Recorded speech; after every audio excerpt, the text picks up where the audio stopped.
جس عشق کی کہانی ہم چھیڑنے لگے ہیں وہ نکما نہیں کرتا، وہ مٹی میں بیٹھے ہوئے بلال کو اٹھا کے کعبے کی چھت پہ رکھ دیتا ہوں۔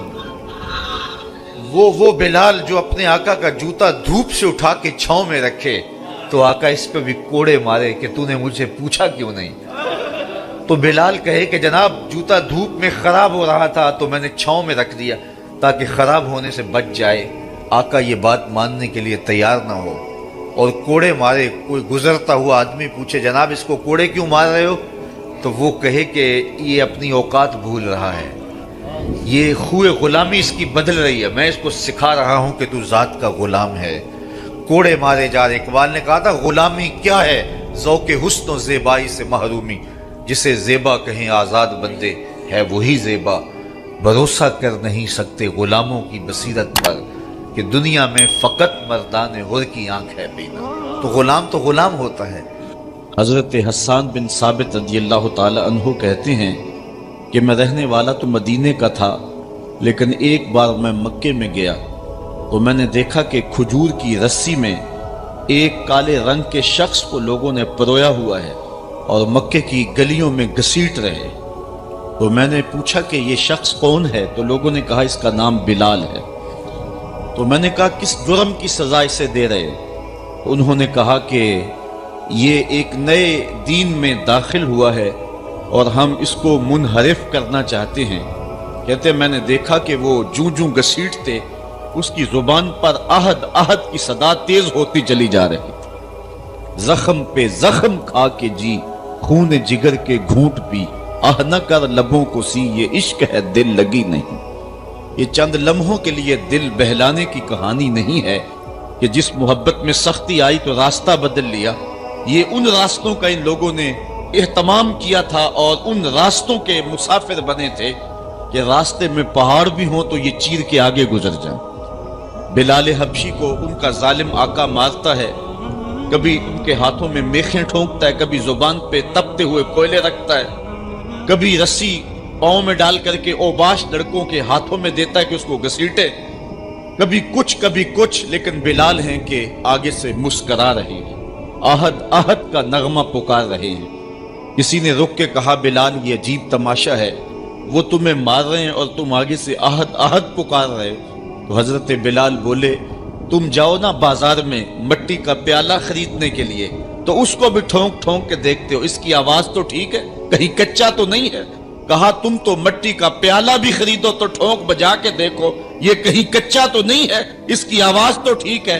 کہا میرا مالک بلال کو خرید رہا ہے، دیکھ رہا ہے بلال کچا تو نہیں ہے، اس کی آواز تو ٹھیک ہے۔ میں کہتا ہوں مالک خرید لے بلال کو، کھال ادھر بھی جائے گی، حق کی صدا ختم نہیں ہوگی۔ محبت کی یہ البیلی اور انوکھی داستانیں اہل ایمان رقم کی ہیں۔ اگر اس عنوان سے بات کی جائے تو یہ تاریخ کا ایک ایسا باب ہے۔ حضرت سمیہ رضی اللہ تعالی عنہ اسلام کی پہلی شہیدہ، جن کو مکے کے چوک میں ابو جہل نے جو ہے وہ نیزہ مار کر کے شہید کیا۔ راہ خدا میں بہنے والا یہ خون تاریخ اسلام نے محفوظ کر لیا، ایک عورت کا خون تھا۔ اور پھر حضرت عمار ابن یاسر کے والد حضرت یاسر کو بھی شہید کیا گیا، دونوں ماں باپ شہید ہو گئے اور بیٹا پھر بھی ڈٹا ہوا ہے۔ کافروں نے حضرت عمار ابن یاسر کو پکڑ کے تپتی ہوئی آگ میں ڈال دیا اور انہوں نے رخ کیا حضور کے کاشانہ انور کی طرف اور آنکھوں میں آنسو امڈ آئے۔ تو کافر سمجھے شاید جلتی ہوئی آگ کے شعلوں سے اور بھڑکتے ہوئے کوئلوں سے ڈر گیا ہے۔ کہا عمار گھبرا گئے ہو، تمہیں ان تپتے ہوئے کولوں سے باہر نکال لیا جائے؟ تو حضرت عمار مسکرا کے کہنے لگے میں ان تپتے ہوئے کولوں سے نہیں ڈرا، میں تو راہیں تک رہا ہوں، جس محبوب کے لیے دکھ سہ رہا ہوں کبھی وہ جلوہ فراز بھی تو ہو جائے نا۔ اچھا ادھر غلام تڑپا، ادھر آقا تشریف لے آئے۔ حضرت عمار ابن یاسر کے سر پہ ہاتھ رکھ کے حضور نے کہا یا نارو کونی بردم و سلامن علی عمار ابن یاسر کما کنت علی ابراہیم، اے آگ جس طرح ابراہیم پہ ٹھنڈی ہوئی تھی آج میرے عمار ابن یاسر پہ بھی ٹھنڈی ہو جائے۔ تو محبتوں کی یہ داستانیں بڑی دل آویز ہیں، لیکن جب عشق کی دولت لازوال نصیب ہوتی ہے تو دیکھیے یہ عشق کیسا بندہ نواز ہے۔ حضور جب معراج سے واپس پلٹتے ہیں اسی بلال کو جو آقا کا جوتا اٹھا کے چھاؤں میں رکھنے کا روادار بھی نہیں ہے، میرے حضور پوچھتی ہیں بلال تو کون سا نیک عمل کرتا ہے، میں نے جنت میں تیرے قدموں کی آہٹ سنی ہے۔ کیا خیال ہے اس ایک جملے نے دور غلامی کی ساری تھکن اتار نہیں دی ہوگی، اور بلال فرش سے اٹھ کے فراز عرش پہ نہیں پہنچ گیا ہوگا؟ تو وہ اور عشق ہے جو نکما کرتا ہے، یہ عشق سر بلند کرتا ہے، یہ عشق ذرہ نواز ہے، یہ عشق عزتیں دیتا ہے، یہ مقامات رفیع اور عزتوں کی مسندوں پہ بٹھاتا ہے۔ اللہ اکبر۔ میں آپ سے پوچھوں کہ جس زمانے میں میرے حضور آئے تھے اس زمانے کے خاقان کا نام کیا تھا؟ تو شاید اس بھری مجلس میں کوئی نہ بتا سکے سوائے اس کے جس کا بڑا گہرا تاریخی مطالعہ ہو۔ باقی اس دور کے خاقان کا شاید مجھے کوئی نام نہ بتا سکے۔ آپ کہیں گے ہمیں ضرورت بھی کیا ہے اس کا نام یاد رکھنے کی؟ اچھا میں پوچھتا ہوں جس زمانے میں میرے حضور آئے تھے اس دور کے کیسر کا نام کیا تھا؟ بہت بڑی طاقت تھی اس وقت، رومن امپائر، لیکن آپ کہیں گے جناب ہمیں کیا ضرورت ہے؟ اچھا چلو میں یہ پوچھتا ہوں اس دور کی سپر طاقت اور اس وقت کا ٹرمپ کہہ لیجئے، اوباما کہہ لیجئے، میں پوچھوں اس دور کے کسرا کا نام کیا تھا؟ تو شاید وہ بھی تھوڑے لوگ بتا سکیں اور زیادہ لوگ کہیں کہ ہمیں کیا ضرورت تھی اس کا نام یاد رکھنے کی۔ تو یہ وہ بڑے لوگ تھے اس زمانے کے جو مطلق العنان بھی تھے اور دنیا کی بڑی طاقتیں تھیں، خاقان اور کیسر اور کسرا اس زمانے کا، لیکن آج ان کے نام زمانے کو یاد نہیں ہے۔ لیکن اگر میں اس مجلس میں موجود سب سے کم عمر بچہ تلاش کر کے اسے پوچھوں کہ میرے حضور کے مؤذن کا نام کیا تھا، تو وہ سر اٹھا کے بلال حبشی کا نام لے گا یا نہیں لے گا؟ تو بادشاہوں کے نام باقی نہیں رہے، کج کلاہوں کے نام مٹ گئے۔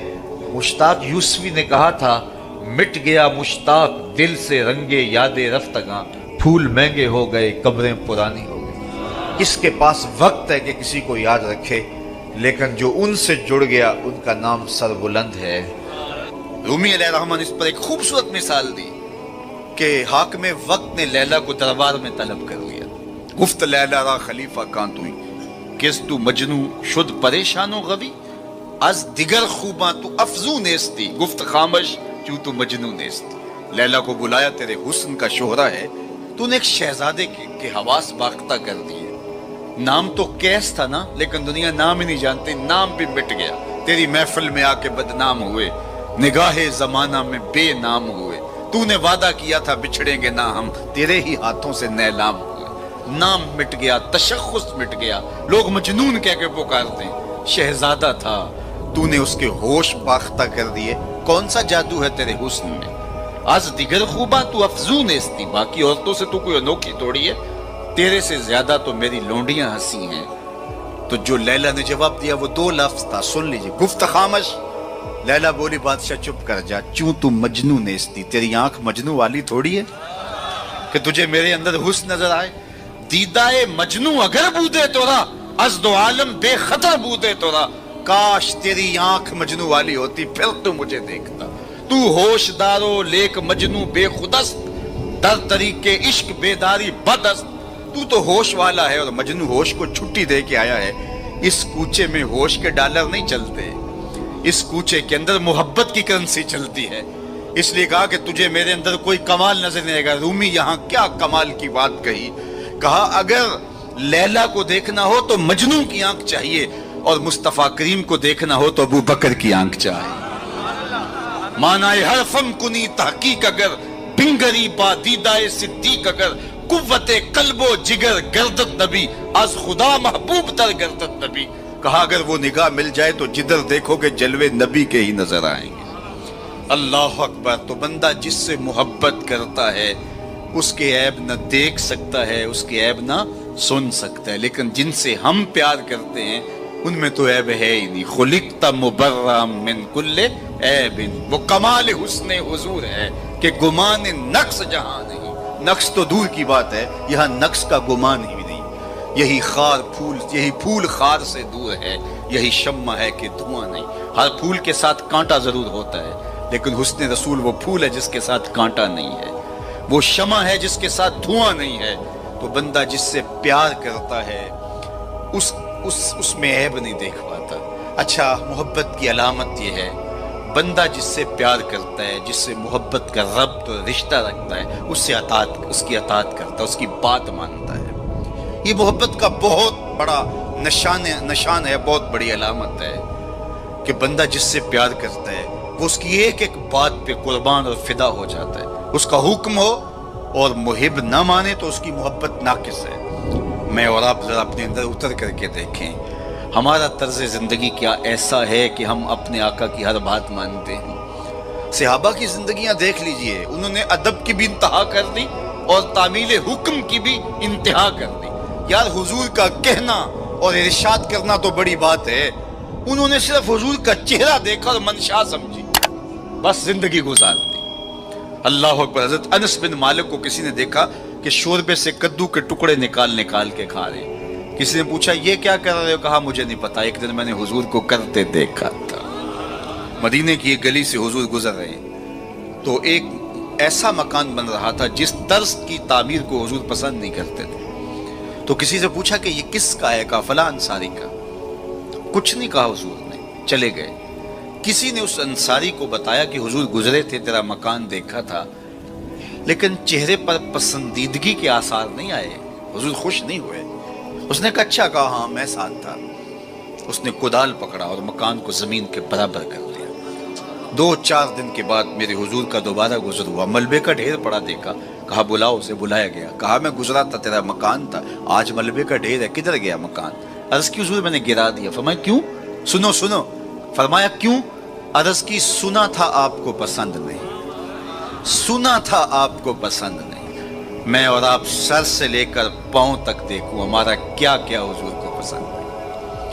اپنے طرز زندگی کو دیکھوں، اپنے کاروبار کو دیکھوں، اپنی معاشرت کو دیکھوں، اپنے عقیقے سے لے کے ولیمے تک طرز حیات کو دیکھوں، اپنی شادی بیاہ سے لے کے اپنے امور سیاست تک دیکھوں، ہمارا کیا کیا حضور کو پسند ہے۔ محمد دی زیارت محمد دے رنگ وچ اے ٹھگ بازیاں جانے پیارا محمد۔ اگر ان سے ہم نے دعوی محبت کیا ہے تو اس کی دلیل فراہم کرنا ہوگی۔ میرے آقا کریم علیہ الصلوۃ والسلام تو کسی سے وعدہ کر دیتے ہیں کہ میں تیرے آنے تک کھڑا ہوں، اور وہ جا کے بھول جاتا ہے، اور حضور 3 دن تک کھڑے۔ قضائے حاجت کے لیے جاتے ہیں، پھر آ کے کھڑے ہو جاتے ہیں کہ میں نے وعدہ کیا تھا تیرے آنے تک کھڑا ہوں، وہ بھی نہیں آیا۔ 3 دن راتیں گزر جاتی ہیں۔ پھر وہ ایک دن اچانک گزرا تو دیکھا حضور کھڑے ہیں، تو یاد آ گیا اوہ یہ تو میرے سے وعدہ تھا۔ بڑا شرمندہ ہوا، شرمسار ہوا۔ اللہ اکبر۔ قریب آیا تو ڈر رہا تھا کہ مجھے کیا کہا جائے گا، لیکن صرف اتنا کہا تو نے مجھے مشقت میں ڈال دیا۔ قصور اس کا تھا، بھول وہ گیا، لیکن میرے حضور 3 دن تک کھڑے رہے۔ اور میں لوگوں کو خود ٹائم دیا کہ مجھے ملنے آنا، اس وقت گھر پہ ہوں گا، اور وہ دروازے پہ آ کے بیل دیتا ہے، اور میں بچے کو کہتا ہوں جاؤ کہہ دو ابو گھر پہ نہیں ہے۔ میں کیسا عاشق رسول ہوں، کیسے میں حضور کے عشق کا دعویٰ کرتا ہوں۔ اگر میرے سینے پہ حضور کے نام کا بیج لگا ہے اور میں دکان پہ بیٹھا ہوں تو گاہک کو تسلی ہونی چاہیے، اس کے سینے پہ حضور کے نام کا بیج لگا، یہ کم تول ہی نہیں سکتا۔ یہ عاشق رسول ہے۔ یہ سارا دن جو ہے وہ یوں بیٹھ کے چلا جائے گا، 2 نمبر مال نہیں بیچ سکتا، اس لیے کہ یہ عاشق رسول ہے۔ کوئی رشتہ کرنے آئے تمہارے گھر کے چھت پر میرے حضور کے نام کا جھنڈا لگا ہے، اسے کسی سے نہ پوچھنا پڑے کہ یہ کیسا شخص ہے، اسے پتا چل جائے یہ عاشق رسول ہے۔ میرے استاد فرمایا کرتے تھے صاحب کسی کو پوچھنا بھی نہ پڑے، تجھے بتانا بھی نہ پڑے، تمہارا طرز زندگی ایسا ہونا چاہیے، تم دور سے آ رہے ہو لوگ پہچان کے کہو وہ دیکھو آقا کا غلام آ رہا ہے۔ ہمارا طرز زندگی اتنا خوبصورت ہو، ہمارا انداز حیات اتنا خوبصورت ہو۔ چوں بنا میں مصطفیٰ خانم درود، از خجالت آب می گردد وجود، عشق می گوید کے محکوم غیر، سینہ تو از بتا مانند دیر، تا نداری از محمد رنگ و بو، بر زبان از درود خود میالہ نام ہو۔ کہا کہ جب تو حضور پہ درود پڑھتا ہے تو ذرا اپنے اندر بھی اتر کے دیکھ کس کا نام لے رہا ہے اور تیرے اپنا طرز حیات کیا ہے۔ یاری لا تو پاک نبی سنگ، اے پر پوری یاری، پھر درود قبول ہے تیرا لکھ نہ لو ایک واری۔ اور آپ کو ایک اور بات بتاؤں، جتنی بھی محبتیں ہیں وہ انسانوں کو توڑتی ہیں، حضور کی محبت آپس میں جوڑتی ہے۔ یہ باہمی محبت کا سبب اور ذریعہ ہے۔ اقتدار کے کہ ایک کرسی ہے، دو چاہنے والے، الیکشن ہو گیا، چونکہ محبوب مطلوب ایک ہے، چاہنے والے کئی، ایک کے دو چاہنے والے رقیب کہلاتے ہیں نا. یہ تو میرا محبوب تھا، تم نے کیوں دیکھا، لڑائی تک نوبت جا پہنچی، قتل و غارت تک معاملہ جا پہنچا. ایک کے دو چاہنے والے رقیب کہلاتے ہیں، اور یہاں ایک کے اربوں چاہنے والے آپس میں حبیب کہلاتے ہیں. چوں گلے صد برگ مارا بو یکیست، اقبال بولا چوں گلے صد برگ مارا بو یکیست، او کے جانے ای نظاموں او یکیست، مستے چشمے ساکیے بتہاستیم، در جہاں مثل مو می ناستیم. ہزاروں قومیں وجود میں آئیں، دہر میں خشک و تر کے رشتے سے، ہم نے بنیاد دوستی رکھی یاد خیر البشر کے رشتے سے. تو اس لیے آئیے ہم حضور کے نام پہ جڑے. یہ امت 73-72 فرقوں میں کیوں بٹ گئی؟ یہ میرے رسول کا دیا ہوا دین تو نہیں تھا. ہم ایک دوسرے کے گریبان نوچنے لگے، پھر ہر فرقے کے اندر لابیاں، اور پھر ہر لابی کے اندر کئی جماعتیں اور گروہ بندیاں. حضور نے تو ہمیں وحدت کا درس دیا تھا، حضور نے ہمیں محبت کا سبق پڑھایا تھا. میں آج بھی پوری دنیا پہ یہ کہتا ہوں، آؤ محبت رسول پہ آ جاؤ. محبت رسول پہ آ جاؤ گے تو فرقے خود بخود دم توڑتے چلے جائیں. یہ ہماری محبت ناقص ہے کہ ہم آپس میں الجھ رہے ہیں. اگر محبت کامل ہو تو پھر ایک ایسی برادری بنتی ہے جس میں صہیب روم سے آتے ہیں، سلمان فارس سے آتے ہیں، بلال حبشے سے آتے ہیں، صدیق اکبر مکے سے ہیں، سعد مدینے سے ہیں، لیکن آپس میں اخوت پیدا ہوتی ہے. یہ بھائی چارے کی بنیاد اور ضمانت ہے.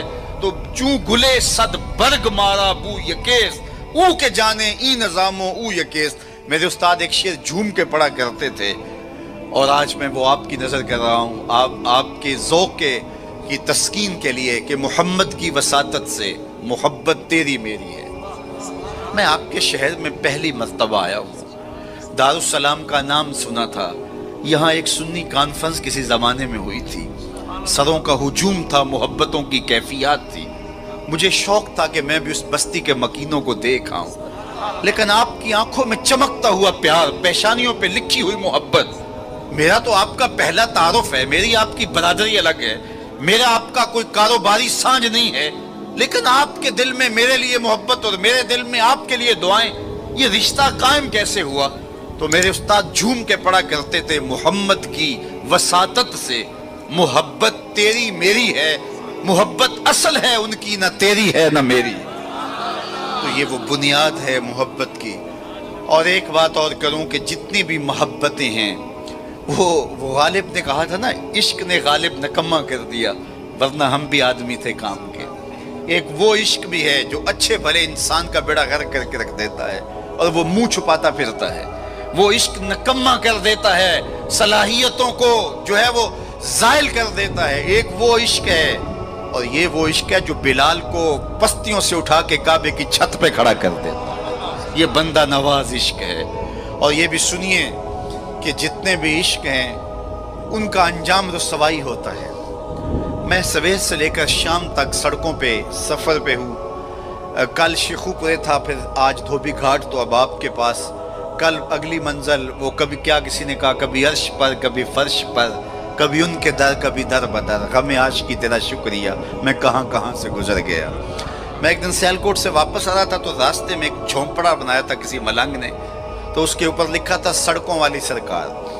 تو میں نے اپنے ساتھی سے کہا کہ یہ تو کنارے والی سرکار ہے، سڑکوں والی سرکار تو ہم ہیں کہ سویر سے لے کر شام تک سڑکوں پہ ہی رہتے ہیں. تو جو بندہ سڑکوں پہ رہے تو اس کے تجربات بھی فضول تر ہوتے ہیں. تو آپ نے گاڑیوں کے پیچھے لکھے جملے لکھے پڑے ہوں گے، میں تو روز ان مراحل سے گزرتا ہوں. کبھی کسی ٹرک کے پیچھے کچھ لکھا ہے، وہ لکھنے والے کے، اس ڈرائیور کے نفسیات کا خلاصہ ہوتا ہے. تو کئی جملے تڑپا دیتے ہیں، کئی رلا دیتے ہیں، کوئی ایسے جملے ہوتے ہیں کہ پھر ہنسی نہیں تھمتی، اور کچھ ایسے جملے بھی ہوتے ہیں کہ جو ہے وہ لفظ سل جاتے ہیں. ایک جملہ آپ نے بھی پڑھا ہوگا اور بار بار پڑھا ہوگا، صنم بے وفا. تو میں اپنے دوستوں کو پوچھتا ہوں یہ بتاؤ کیا لکھا ہے، تو وہ کہتے ہیں جناب آپ بھی تو پڑھ رہے ہیں. میں نے کہا اس کا مطلب کیا؟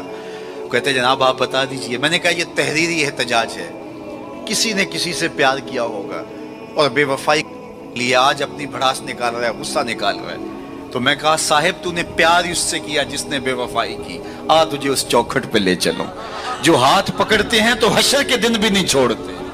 تو محبت کا ربط ان سے قائم کیجئے، محبت کا رشتہ ان سے قائم کیجئے جو تمہارے لیے عزت کا باعث ہے۔ تم محبوب کا نام نہیں چھپاتے رہو گے، بلکہ تمہارے لیے قرار جہاں ہے، تمہارے لیے تسکین جہاں ہے، ان کا نام اور ان کا ذکر تمہارے لیے راحتوں کا سما، تو ان کا ذکر راحتوں کا سما اور تسکین اور قرار کا ذریعہ بن جائے گا۔ تو یہ وہ نام ہے جو عزت نواز۔ میں تو یہ کہتا ہوں کہ یہ محبت ہمارے لیے عزت کا سبب ہے۔ اعلیٰ حضرت نے کیا خوب کہا، جس کا حسن اللہ کو بھی بھا گیا، جس کا حسن اللہ کو بھی بھا گیا، ایسے پیارے سے محبت کیجئے۔ ایسا تو نہیں کہ محبوب کا نام چھپاتے پھریں، بلکہ یہ وہ محبت ہے، وہ بندہ نواز محبت ہے کہ جو ہمارے لیے باعث فخر و مباحات ہے، ہمارے لیے باعث عزت ہے۔ اعظم چشتی نے تو قلم توڑ دیا، اپنا معیار زمانے سے جدا رکھتے ہیں، ہم تو محبوب بھی محبوب خدا رکھتے ہیں۔ وہ گلیوں میں آوارہ پھرنے والا کوئی شخص محبوب تھوڑا ہے کہ شرمندگی ہو، ہمارا محبوب تو وہ ہے کہ جو عرش کی راہوں کا سیاح ہے نا۔ تو یہ ناز ہے، یہ فخر ہے ہمارے لیے۔ تو پھر جس سے محبت کی جاتی ہے، اس کی محبت کا ایک تقاضا، میری بات اپنے اختتام کو پہنچے، کہ بندہ جس سے محبت کرتا ہے اس کی فکر کو اختیار کرتا ہے اور اس کو اپنی روح میں اتارتا ہے، اور پھر اس کا مبلغ بن جاتا ہے، اس فکر کے ابلاغ کے لیے اپنی صلاحیتوں کو صرف کر دیتا ہے۔ تو میں اور آپ اگر آقا و مولا سے محبت کرتے ہیں، حضور سے الفت کا ربط و رشتہ رکھتے ہیں، تو ان کا لایا ہوا نظام حیات ہماری روحوں میں اترنا چاہیے۔ ہمارے طرز زندگی اس بات کی گواہی دیں کہ ہم حضور کے غلام ہیں، اور پھر اس خوشبو کو اطراف عالم اور اکناف جہاں کے اندر ہم پھیلا کر کے جو ہے وہ اس منصب کو ادا کرنے کی کوشش کریں، اور ہماری زندگی اس کی گواہی دے۔ صحابہ نے اپنی زندگیاں اس مقصد کی خاطر لگائیں اور شب و روز ایک کر کے رکھ دیا۔ آج اصحاب رسول کی قبریں پوری دنیا کے اوپر ہمیں ملتی ہیں۔ یار مدینہ المنورہ کو دیکھنے کے لیے لوگ تڑپتے ہیں، تو یہ شہر مدینہ چھوڑ کے چلے کیوں گئے؟ اور اس ٹھنڈی چھاؤں کو چھوڑ کے کوئی کہاں جا کے دفن ہوا، کسی نے کہاں چاند وار دی؟ تو اصل بات یہ ہے کہ محبوب کا مشن عزیز ہوتا ہے، محبوب کی فکر عزیز ہوتی ہے۔ وہ کسی نے کہا تھا نا، میں مر کے بھی زندہ ہوں اہل وفا کی محفل میں، میری محفل میں آ میرا مزار نہ پوچھ۔ تو جب ان کے ہوئے ہو تو پھر اپنی زندگی، اور وہ لوگ جنہوں نے حضور کا نام لیا، اس تابی کی کہانی کوئی نہیں بھول سکتا جس کا ذکر اقبال نے کیا، کہ وہ گھوڑے کی ننگی پیٹھ پہ بیٹھ کے اللہ کے دین کا پیغام لے کے آگے بڑھا، اور چلتے چلتے دلدل آ گئی تو اس نے گھوڑے کی باگیں کھینچ لی اور کہا، مالک میرے جذبے تو جواں تھے، تیری زمین ہی ختم ہو گئی۔ اس پہ اقبال نے کہا تھا، دی اذانیں کبھی یورپ کے کلیساؤں میں، کبھی افریقہ کے تپتے ہوئے صحراؤں میں، دشت تو دشت دریا بھی نہ چھوڑے ہم نے، بحر ظلمات میں دوڑا دیے گھوڑے ہم نے۔ تو آج میں اور آپ ان جذبوں سے سرشار ہوں گے، لیکن وہی بات جو میں عرض کر چکا، اس کا آغاز ہماری اپنی ذات سے ہوگا۔ ہمارا عمل گواہی دے گا، ہمارا رویہ گواہی دے گا، ہمارا طرز زندگی گواہی دے گا۔ ہم دوسروں کو مسلمان کرنے کے لیے بے چین ہیں، ذرا 2 لمحوں کے لیے اپنے اندر بھی اتر کے دیکھو، یہ پاپی بھی سیدھا ہوا ہے کہ نہیں ہوا، اس من کے اندر بھی روشنی ہوئی ہے کہ نہیں ہوئی۔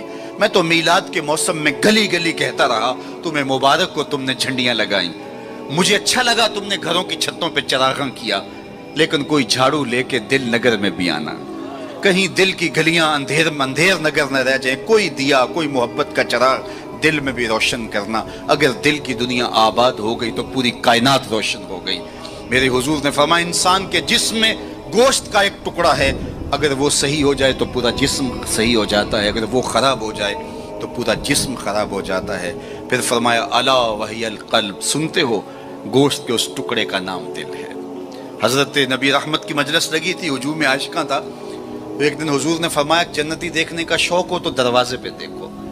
کہتے ہم نے دیکھا ایک بوڑھا شخص ہاتھ میں جوتا پکڑا ہے بائیں ہاتھ میں، اور تازہ آثار وضو اس کی داڑھی پر نمایاں ہیں، تو وہ مسجد میں داخل ہوا۔ خیر اگلا دن ہوا تو پھر کہا، اگر کسی کو جنتی دیکھنے کا شوق ہے تو دروازے پہ دیکھو۔ ہم نے کہا دیکھیے آج کون خوش نصیب آتا ہے، تو وہی بزرگ دوبارہ آئے، بائیں ہاتھ میں جوتا پکڑا ہے اور آثار وضو چہرے پہ حویدہ ہے۔ تیسرا دن آیا تو پھر کہا، جنتی دیکھنے کا شوق ہے تو دروازے پہ نظریں رکھو۔ ہم نے دیکھا تو وہی بزرگ اسی حالت میں آئے۔ مجلس ختم ہوئی تو میں ان بزرگوں کے پیچھے چل پڑا۔ حضرت عبداللہ بن عمر کہتے ہیں کہ میں جب پیچھے چلا تو انہوں نے کہا، کیسے میرے پیچھے آ رہے ہو؟ میں نے کہا ابا جی سے کوئی شکر رنجی سی ہو گئی ہے, لڑائی سی ہو گئی ہے, تو میں 3 دن آپ کے پاس گزارنا چاہتا ہوں, تو مجھے آپ رکھ لیں گے؟ انہوں نے کہا کوئی بات نہیں, آ جاؤ. کہتے ہیں میری آرزو تھی کہ میں دیکھوں کہ یہ عمل کون سے کرتا ہے. حضور نے فرمایا جنتی دیکھنا ہے تو دروازے پہ دیکھو. 3 دن یہی آتا رہا.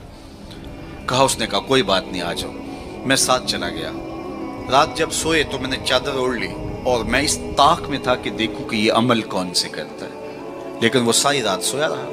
اتنا تھا جب کروٹ بدلتا تھا تو رب کے نام لیتا تھا. اس کے علاوہ صبح اٹھے, میں بھی اٹھا, نماز فجر ادا ہوئی, ناشتہ کیا, کھیتوں میں چلے گئے, باغ میں پانی کیا, گوڈی کی جو بھی معمولات تھے, ظہر پڑی, مغرب عشاء, رات ہوئی تو پھر سو گئے. میں نے سوچا کل میری وجہ سے ہو سکتا ہے معمولات ترک کیے ہوں, لیکن معمولات کا عادی شخص روز معمولات ترک نہیں کر سکتا. تو دیکھتے ہیں کہ آج کیا ماجرا ہوتا ہے. میں سو گیا بظاہر, لیکن جاگ رہا تھا. لیکن وہ ساری رات سویا رہا, صرف کروٹ بدلے تو رب کا نام لے. کہا خیر وہ وقت دن بھی گزرا. تیسرا دن گزرا تو جب 3 دن بیت گئے, صبح ناشتہ ہوا تو میں نے کہا کہ میری ابا جی سے کوئی لڑائی نہیں ہوئی تھی, کوئی میرا الجھاؤ نہیں ہوا تھا. میں نے حضور سے سنا کسی نے جنتی دیکھنا ہے تو دروازے پہ دیکھو. 3 دن آپ ہی بابا جی آتے رہے, لیکن مجھے تو کچھ دکھائی نہیں دیا. 3 راتیں اور 3 دن میں نے آپ کے ساتھ گزارے. تو وہ بزرگ فرمانے لگے کہ اے ابن عمر, ایسی کوئی بات نہیں ہے کہ میں نے تمہاری وجہ سے کوئی عمل چھپایا ہو. میرے وہی معمولات ہیں جو تم نے 3 دن میں دیکھے. کوئی الگ سا عمل ایسا نہیں تھا جو تم سے میں چھپا لیا ہو. لیکن ایک میرا عمل تم نہ دیکھ پائے, اور وہ اگر تم اور بھی دن میرے ساتھ گزارتے تو نہ دیکھ پاتے. تو مجھے تجسس ہوا. میں نے کہا کہ وہ عمل کون سا ہے؟ تو وہ فرمانے لگے تم نے محنت کی, 3 دن رہے تو میں تمہیں بتا دیتا ہوں. تو اس بزرگ نے ایسے سینے پہ ہاتھ رکھا, دل والی جگہ پہ, اور کہا اے ابن عمر, یہ جو سینے میں رکھا ہوا دل ہے نا, اس میں کسی مومن کا بغض نہیں ہے. تو اس میں کسی مومن کے لیے نفرت نہیں رکھی ہے, بغض نہیں رکھا ہے.